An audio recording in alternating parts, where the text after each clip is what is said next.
Have you ever looked at the world map and just wondered, how do some countries make that huge leap, from really deep poverty to becoming global players? Mm, While others, starting off kind of similar, seem to grapple with challenges for decades. It's a question that fascinates policymakers, honestly, economists, and us too, right? right, all of us. So today on the deep dive, we're going to try and cut through some of that noise. We're unpacking a really compelling set of sources, particularly focused around the book, The Asian Aspiration, Why and How Africa Should Emulate Asia and What It Should Avoid. It's a great title. It is. Our mission today is to take you on this journey, understand how these Asian countries transformed, what vital lessons are there for other regions like Africa, and maybe just as importantly, what pitfalls to steer clear of. Exactly. And this isn't just, one person's opinion. It's a deep dive into years of hands-on policy experience, top academic insights, all kind of distilled for you. Precisely. And what's so gripping, really, at the heart of these sources is that fundamental question. Why did Asia's leadership, even when, let's be honest, it wasn't always democratic, why did they consistently seem to make decisions that benefited the majority in a way that perhaps didn't always happen with their African counterparts after independence? So this deep dive, it's really designed to give you a clear picture of what Africa might emulate, and just as critically, what it should probably avoid from that East Asian experience. Yeah, and you often hear about the Asian miracle, right? Hailed, quite rightly, as this huge achievement in cutting global poverty since 1990. Especially East Asia, China. Exactly. But the journey itself, it was anything but simple or uniform. Okay, let's unpack this then. So to really get this, we need to rewind a bit. Picture Asia at its takeoff point. It actually wasn't that long ago that many Asian countries looked, well, strikingly similar to parts of contemporary Africa. Yeah, it's easy to forget that. Widespread poverty, heavily reliant on commodities, grappling with instability, politically, socially.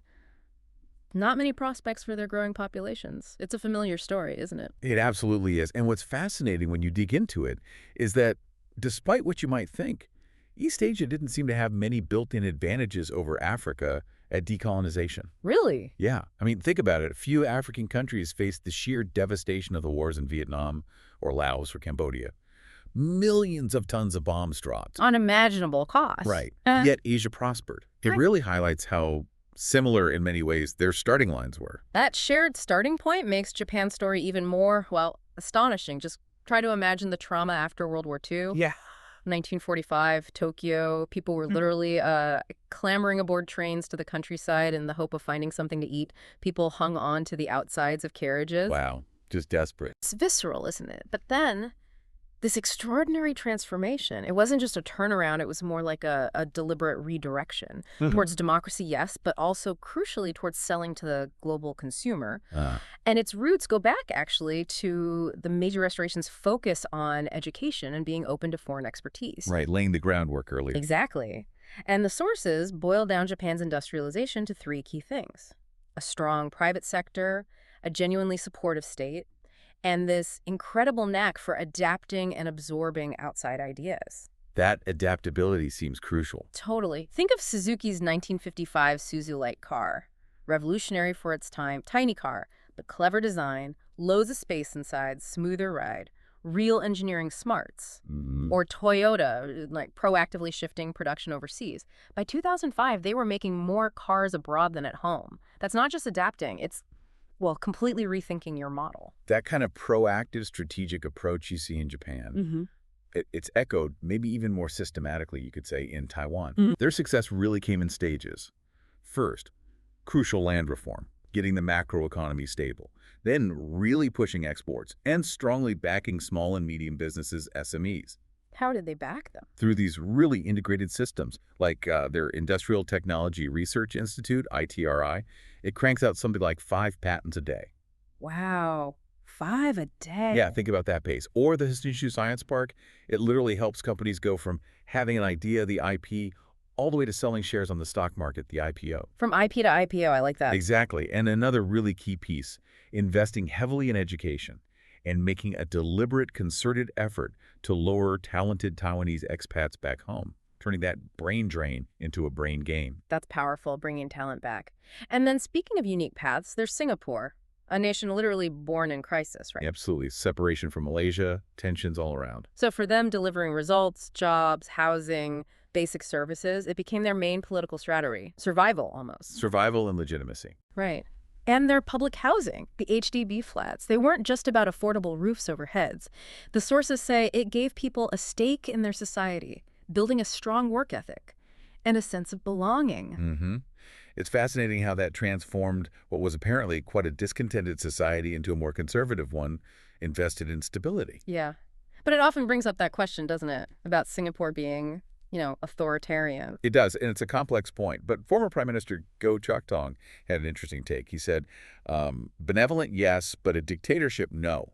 He described it as strict, disciplined, no nonsense, and paternalistic. Okay. And he was really clear. Their success wasn't down to one strong man. It was built on a really formidable team, strong institutions, and this relentless focus on performance legitimacy. Performance legitimacy. Meaning leaders earn trust and keep power by consistently delivering real, tangible improvements to people's lives. Results matter. That focus on institutions, on pragmatic results, it really does seem like a pattern. And South Korea, though obviously much bigger, offers another really compelling sort of laboratory trial of that. Especially when you see that stark contrast with the North. Exactly. That image of the nightlights from space, Yeah. the invisible border, or even PSY's Gangnam Style, oddly enough, highlighting that economic boom. Right.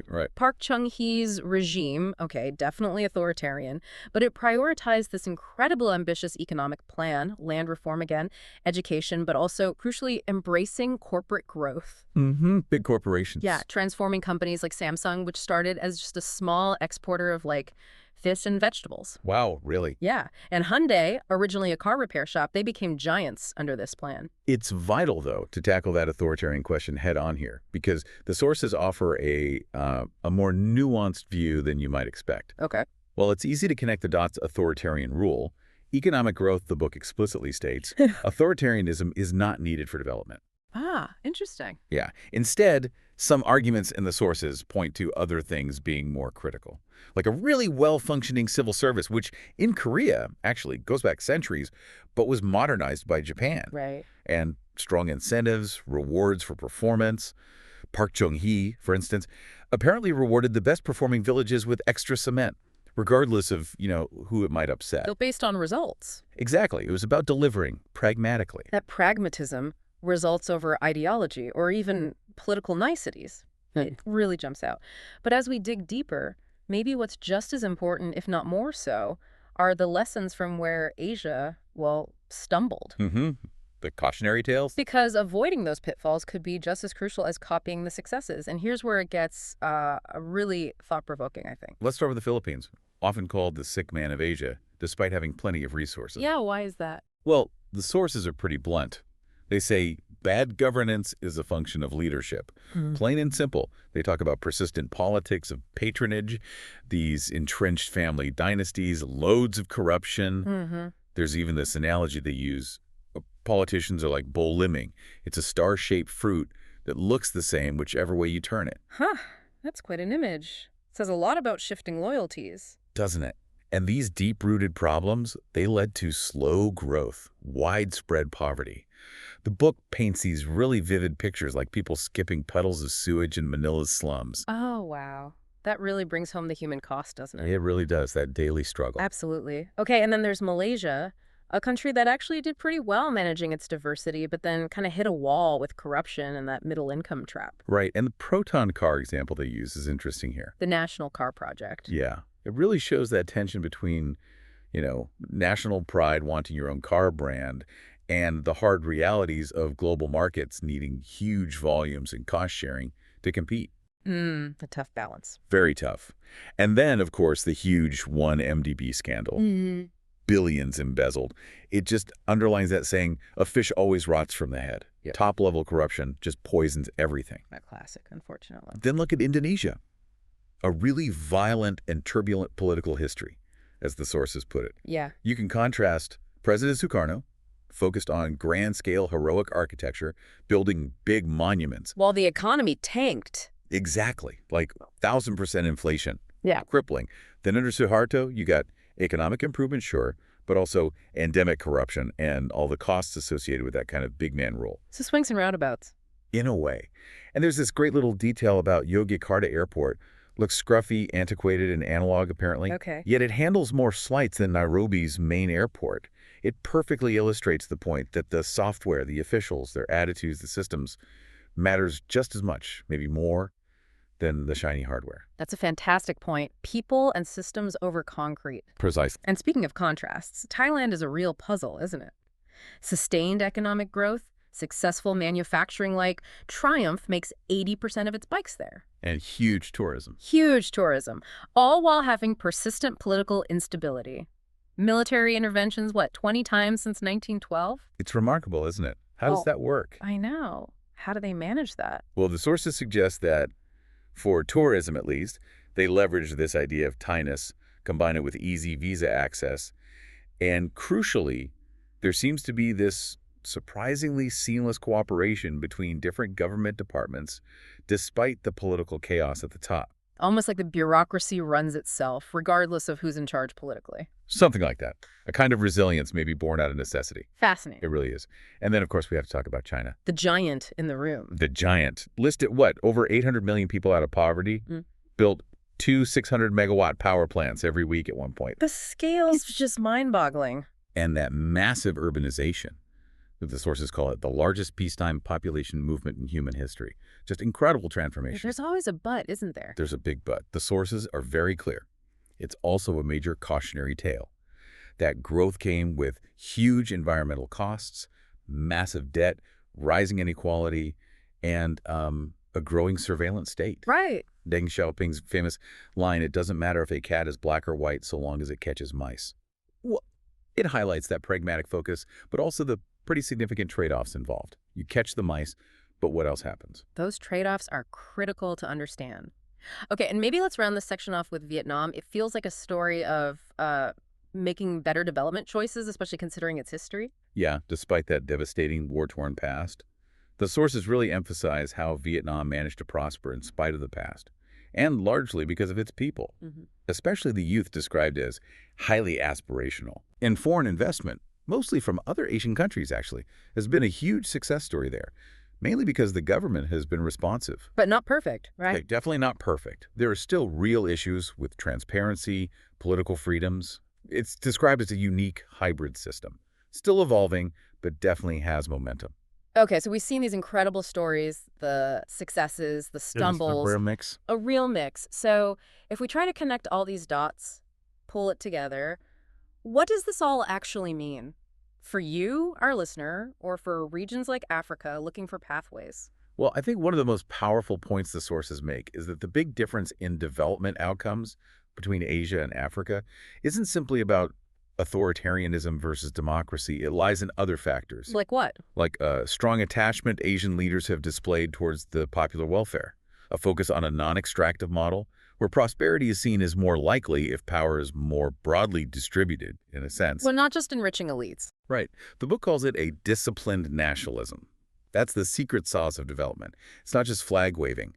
It's a pragmatic commitment to national growth that often seem to rise above the day-to-day political fights. Interesting.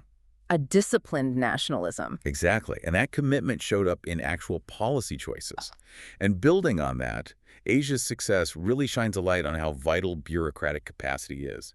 Technocracy. Meaning skilled, professional civil servants. Yes, and systems that protect them. Singapore, for example, deliberately shielded civil servants from political interference. That created space for rational, effective solutions to be worked out. Which raises a big question, doesn't it? How do other places foster that kind of meritocratic, pragmatic public service and shield it from politics? It's a huge challenge. Not easy at all. No, but clearly vital. And another lesson that screams out is innovate, don't look back. Adapt or die, basically. Yeah. Think of Fujifilm. They made film, right? Then digital came along. Could have been the end. Could have been. But they reinvented themselves. Cosmetics, medical imaging, completely different businesses. Or Acer moving from basic PCs to high-end gaming computers. These companies had to innovate quickly to stay in business. They couldn't just cling to the past. It's about foresight and courage, really. And alongside that innovation, there's the absolute need to get the basics right. The fundamentals. The fundamentals. Look at agriculture. Contrast Malawi, where farmers might earn barely $75 a year Wow. with Taiwan's land reform. That massively boosted yields in farmer wealth because it gave tenants real incentives, ownership, Makes sense. or infrastructure. Africa's huge electricity gap. The sources mention a Nigerian cobbler, Peter Owaya, who dreams of doubling his output. If only he had electricity. Such a basic need holding people back. Exactly. Then you look at Morocco's Tangier Medport or their high-speed rail. These aren't just vanity projects. They're strategic, integrated infrastructure investments designed to boost the whole economy. That integration piece feels really key. And there's also a lesson about opening up. But smartly. Open up to keep control. Explain that one. Well, foreign investment, FDI, it's crucial. Everyone knows that. But governments have to actively remove the frictional costs. Meaning? Things like corruption, yeah, but also just excessive red tape, bureaucracy, unpredictable policies, stuff that makes investors hesitate. Right. Things that slow business down or make it risky. Exactly. And the sources contrast Zambia's move to nationalize its big copper mine, KCM, which obviously erodes investor trust. Sends a bad signal. With Singapore's Temasek Holdings. State-owned, yes, but run commercially. It makes decisions on commercial principles. Or Ethiopian Airlines, another state-owned success story, largely because there's no government interference in its operations. So state ownership can work, but only if it's run professionally, like a business. That seems to be the message. And here's something really powerful to think about. The sources argue Africa already has a comparably greater store of technological innovation than much of East Asia possessed at takeoff back in the 60s. Really? More potential now than they had then? Potentially, yes. Yeah. The key difference Asia shows is providing the market space for entrepreneurs to employ their ideas and inventions. Yeah. It's about unleashing that existing potential. Right. So bringing it all together, what this deep dive really shows is, look, there's no single silver bullet solution. That's clear. Definitely not. And Asian success wasn't just luck. It came from a fundamental, not just talk, but a real commitment to growth involving strategic reforms. And sometimes those reforms went against what the ruling party even claimed to believe in ideologically. They were pragmatic. They made tough choices. To summarize, Singapore's specific actions, reclaiming land on a massive scale, building all that public housing, aggressively chasing global talent that's a blueprint for hard-nosed, practical decisions. And the core message that kind of pulses through all these different stories is that legitimacy came through delivery. That performance legitimacy we talked about, it was absolutely central to how Asia's first generation of leaders thought and operated. They earned their right to govern. By delivering the goods, essentially. Okay. So, reflecting on all of this, all these fascinating insights, here's something for you, our listener, to mull over. Thinking about your own community, your own country, what specific locally driven reforms, inspired maybe by some of these pragmatic, sometimes unpopular Asian choices, what reforms are needed to unlock that deep potential? How do you balance those immediate political pressures with the long-term need for growth that actually includes everyone?